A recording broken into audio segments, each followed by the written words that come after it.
Oh my god, it's so big!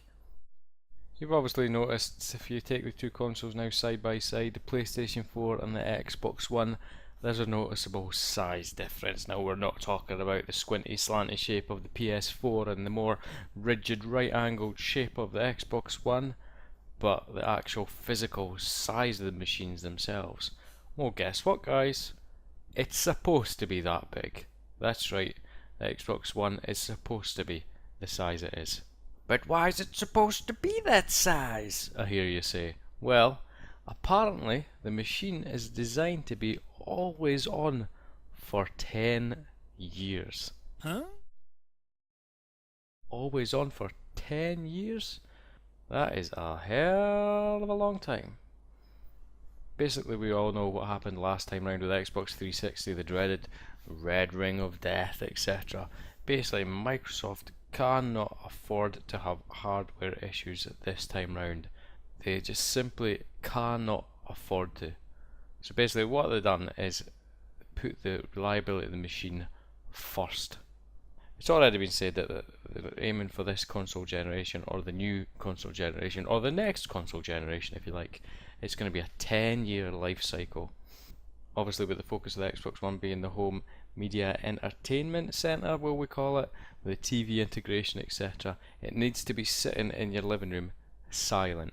If that thing's whirring away with huge fans making a hell of a lot of noise just when you're watching TV, it's going to drive you mad. It's not going to be able to do what Microsoft wanted it to do, and that's be your one go-to machine for all your home entertainment.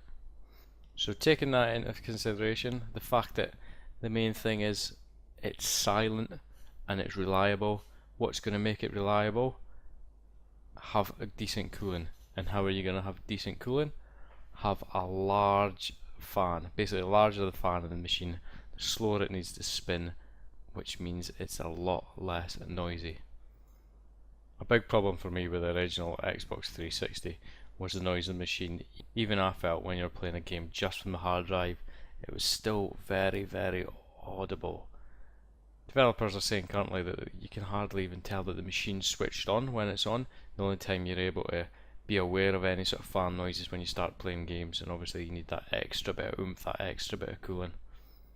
Now there is a picture of the internal photograph of the Xbox One floating about on the internet, and you can see in it that it's a big fan. It's quite spacious inside, which is obviously what you need for the cooling side of it. It's got a big copper heatsink, copper heat pipes, and a big large fan. Like I say, larger the fan, the slower it needs to spin. The slower it spins, the quieter the machine.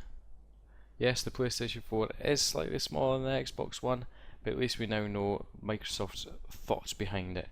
Two incredibly important things that they cannot get wrong: reliability and silent operation. Reliability due to the big hoo-ha fuck up they had last time with the Red Ring of Death, and silent operation because they want this to be your main entertainment device in your living room. Guys, curious what your thoughts are on the shape and the size difference of the two consoles. Are you happy enough with what the Xbox One looks like?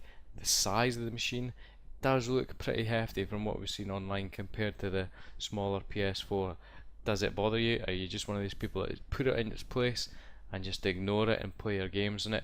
What's your thoughts on this?